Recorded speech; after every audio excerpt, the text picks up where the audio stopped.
Chapter 8. Be accountable. A responsible human being. Work on yourself first. Take responsibility for your own progress. I Ching.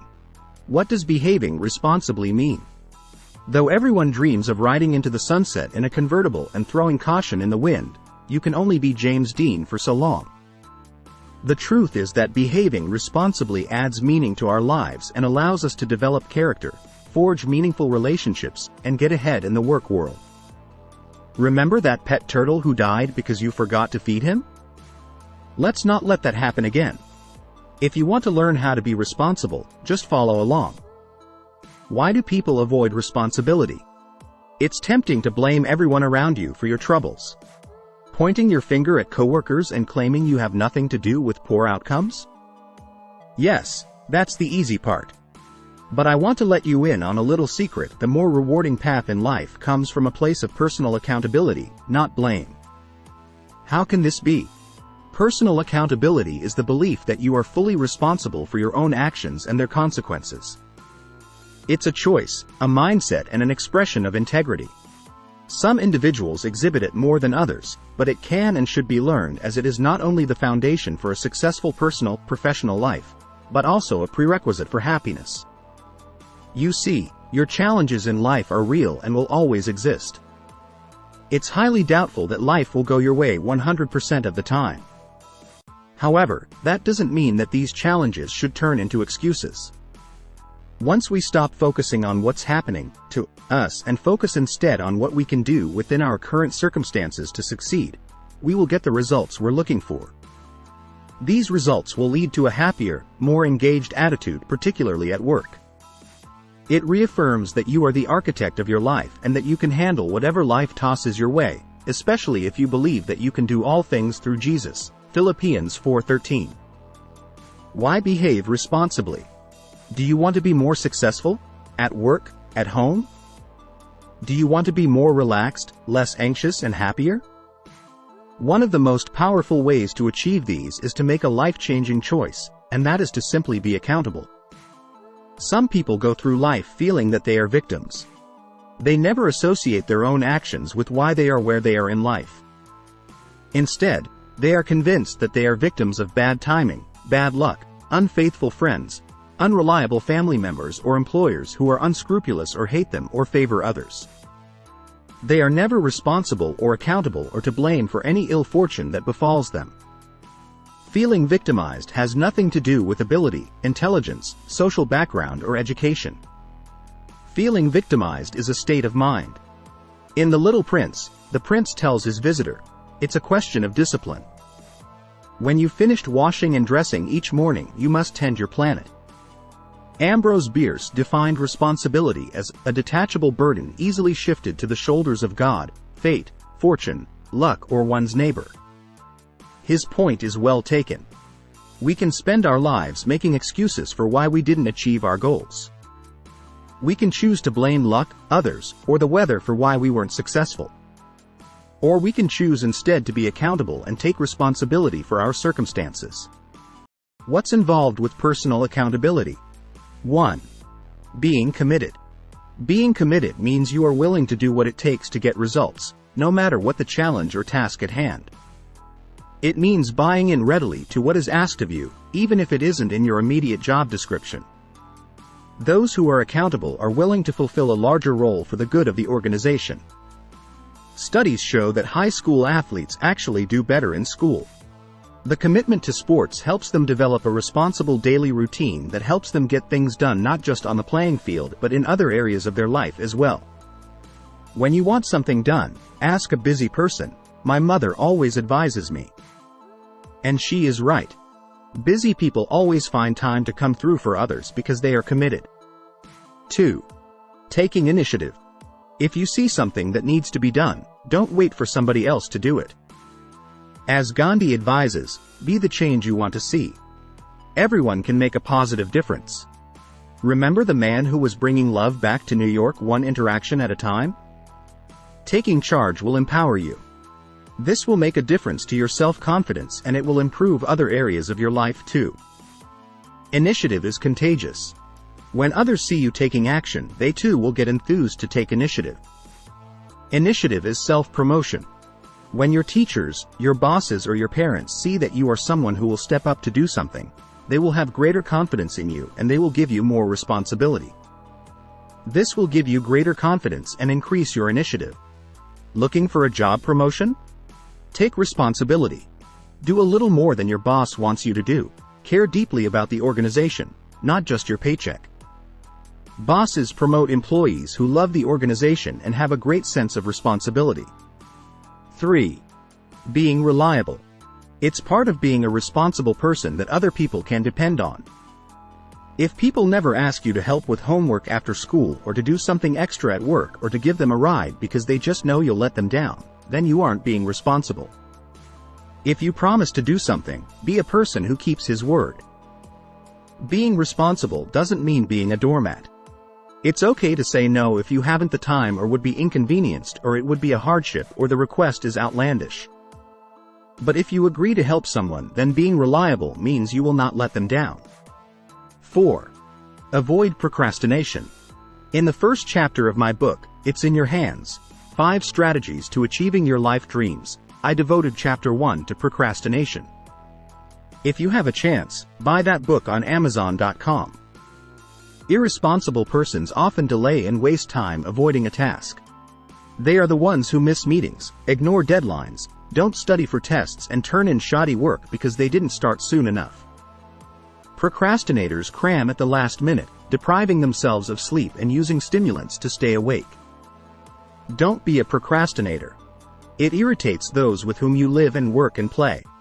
It is not the sign of someone who has personal accountability. Budget your time. Start the task as soon as it is assigned and give yourself time to finish it well. Procrastinators are habitual latecomers. They don't start out to their destination on time because they think they are in control of the traffic. They don't plan for emergencies. They are uncomfortable when the traffic light is showing red for too long.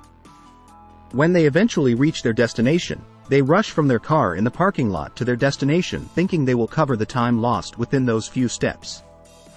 Latecomers arrive their destination and start telling everyone why they were late without even being asked. Many a time, the audience is not even interested.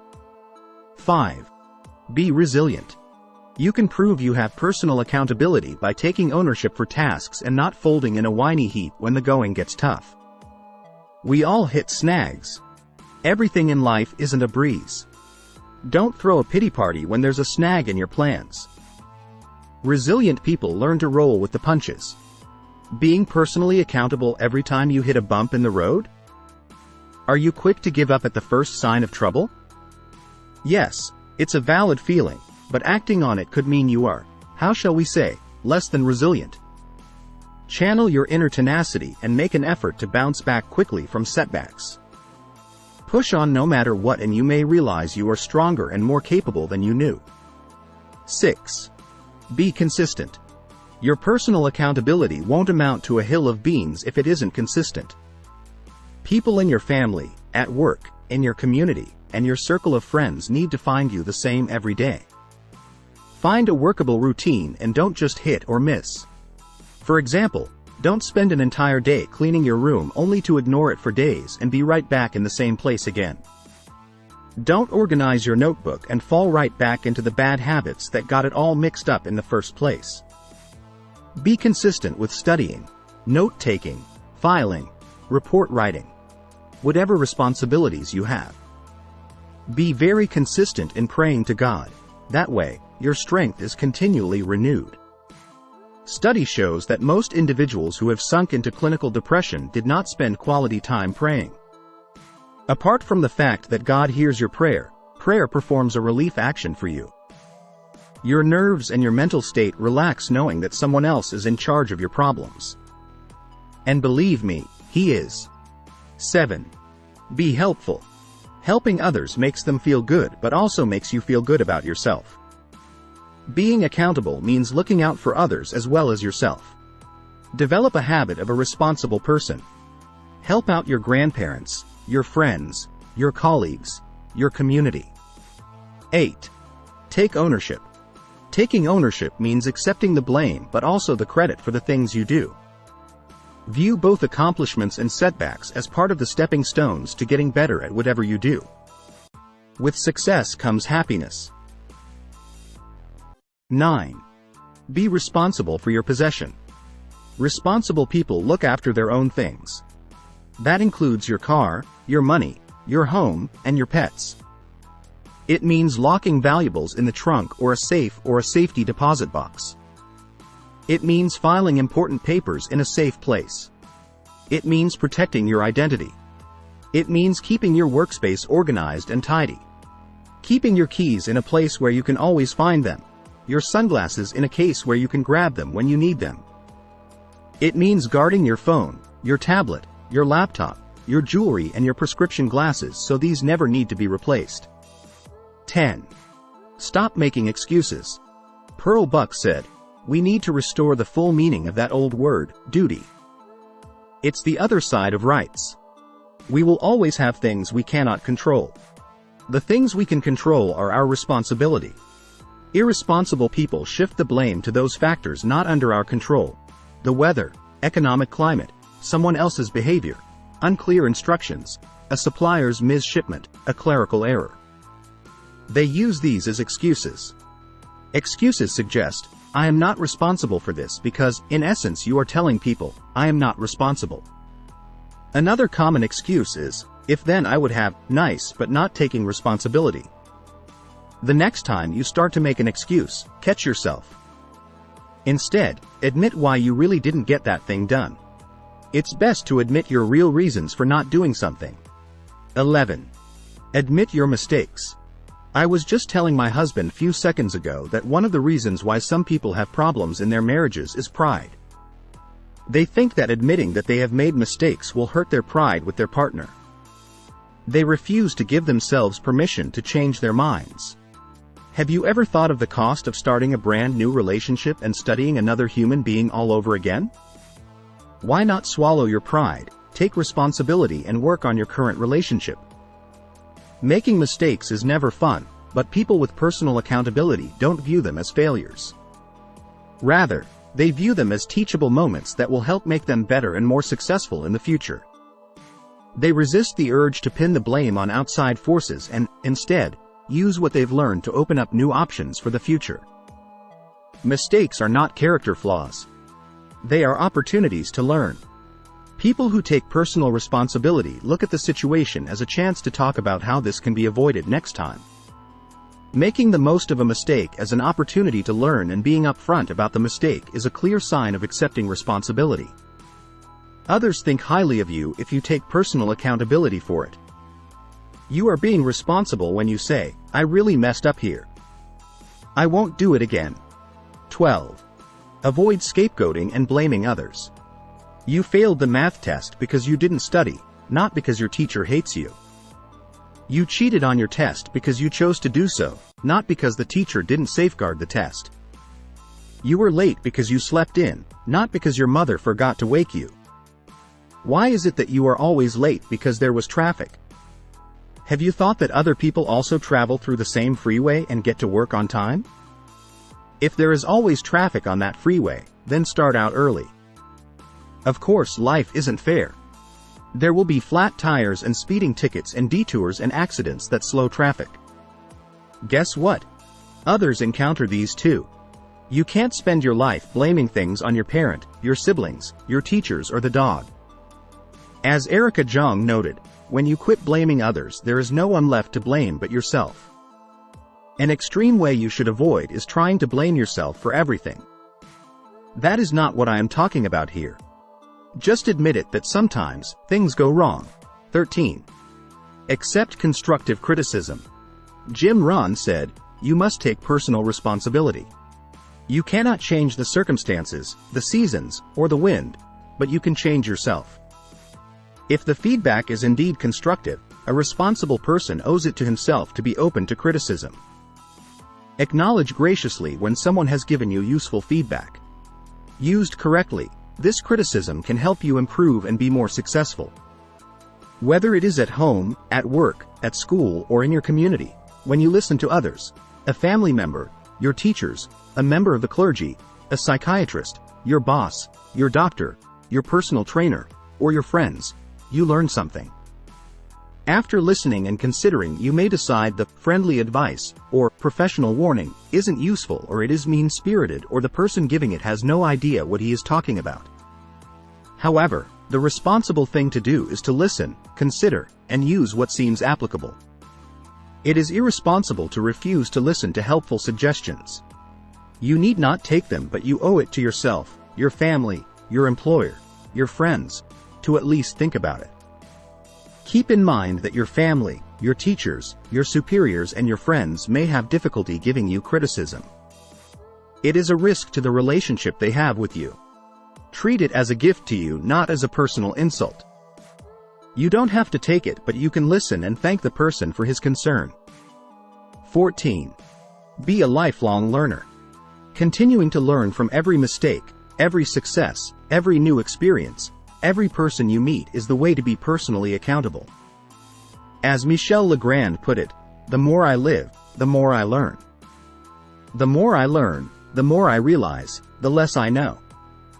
That's the thing about lifelong learning and personal accountability.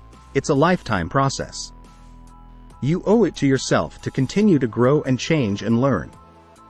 15. Understand responsibility is an earned privilege. Joan Didion stated, "The willingness to accept responsibility for one's own life is the source from which self-respect springs." Responsibility is earned. It's not an entitlement. If you've shown no eagerness to take on added responsibility, is it any wonder people don't see you as responsible? If you've been nonchalant about the responsibilities you already have, others won't feel confident about your taking on extra privileges. You earn responsibility. You might think, what I have to do now are so boring or stupid or a lot of bother. Why take on more? Responsible people don't shirk added challenge. Doing things to the best of your ability is being personally accountable. Everything you do isn't going to be easy or glorious or mentally challenging. Guess what? Others feel the same way. It's not fun. Otherwise, they wouldn't call it work. 16. Stop whining. Whining is like scapegoating. It only goes to show you are not taking personal accountability. If you do nothing but complain about everything, your job, the boss, your partner, your debts, your kids, the weather, the clients, you develop a reputation as a Wendy whiner. Is that how you want to be known? Complaining is very much like blaming. It is not taking responsibility. It is not being personally accountable. Complaining is blaming the world for your problems. Instead, take the initiative to change situations you do not like. 17. Stop playing the victim. The world is not out to get you. If you want to start being responsible, then stop thinking that everyone is out to make you fail or look bad. The police officer didn't give you that speeding ticket to punish you. You were breaking the law and behaving in a manner that was dangerous to yourself and others. Your boss didn't overlook you for a raise because he hates you. Your performance didn't merit a raise. You didn't get the promotion because someone else had better qualifications or worked harder or had better interview skills. Stop looking for ways to make yourself and others feel sorry for you and figure out what you can do to avoid another speeding ticket, get that raise, or secure that promotion. 18. Accept what you cannot control. The Alcoholics Anonymous prayer probably says this best. God, grant me the serenity to accept the things I cannot change, the courage to change the things I can, and the wisdom to know the difference. Living one day at a time. Enjoying one moment at a time. Accepting hardship as the pathway to peace. Taking, as he did, this sinful world as it is, not as I would have it. Trusting that he will make all things right if I surrender to his will, that I may be reasonably happy in this life, and supremely happy with him forever in the next. Just as you need to accept responsibility for your actions, stop scapegoating, blaming others, and acting like a victim, you need to recognize that, while there is a time to take the initiative, there is also a time when you accept what you cannot change. Be careful that it really is something you cannot change, because it's easy to make that an excuse for not taking responsibility. Some things are just simply beyond your control. Your best friend's overeating, your mother's smoking, your boss's womanizing are not your responsibility, and you can't change them. Focus instead on what you can control. Don't try to fix all of the problems of the world, or you will die and the world will still continue.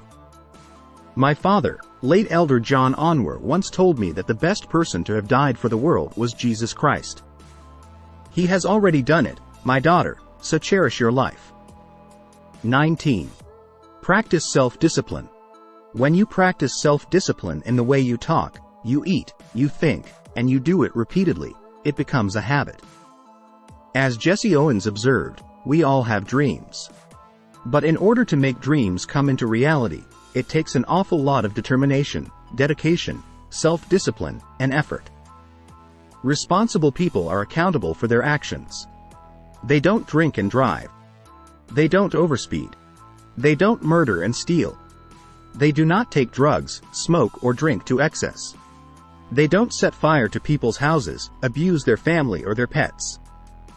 Responsible people practice self-discipline. That eliminates shooting sprees at work, road rage, temper tantrums, and running naked through the street. Being responsible doesn't mean you have to have the work ethic of a drone or the mental abilities of a rocket scientist or the routine of a soldier. It does mean that you know how and when work needs to be done. Self-disciplined people set goals and meet them. Self-disciplined people don't get distracted or procrastinate. 20. Reward yourself for goals achieved. When you have achieved a goal or a step on the way to that goal, you owe it to yourself and those who have supported you to celebrate that achievement. The rewards can be as tangible as a new scarf or as intangible as a walk on the beach, but they need to be acknowledged. 21. Stay motivated. There are a number of ways to stay motivated. Some work better for some than others. Find what keeps you motivated and use it. It might be a list you check off, a reward as you complete a task, meditation, guided visualization, or a mentor. Whatever keeps you up to the task should be embraced. 22. Learn to deal with hard stuff. Personal accountability demands that you accept setbacks, disappointments, mistakes, and do-overs with confidence and grace. Life is full of challenges. If you want to be responsible, you have to deal with them just as you deal with life's triumphs. You need to know how to deal with tragedy and hardship. That's when having that support group will be invaluable. As George Bernard Shaw said, we are made wise not by the recollection of our past, but by the responsibility for our future. 23. Learn to manage your money. In a previous chapter we talked about money management. I mention it again because it is another important part of personal accountability. Responsible persons have budgets and long-range plans. They don't live from paycheck to paycheck, wondering where their money went to. They know exactly where their money goes each month. They defer short-term pleasures for long-term goals. They practice moderation and avoid impulsivity. As God began to gradually increase our income, I realized that it was very easy to see your money fly away if you do not have good plans in place. I think the best way to measure if you manage your money well is to ask yourself if you always have emergency money. Do you always have to look outside when there is an emergency money that you didn't plan for but that would really need to be spent? Another way to measure your money management is to take a stock of how many of your plans that you actually followed through without distractions. These, I think, are the topmost two ways of measuring your money management. There are other ways, of course.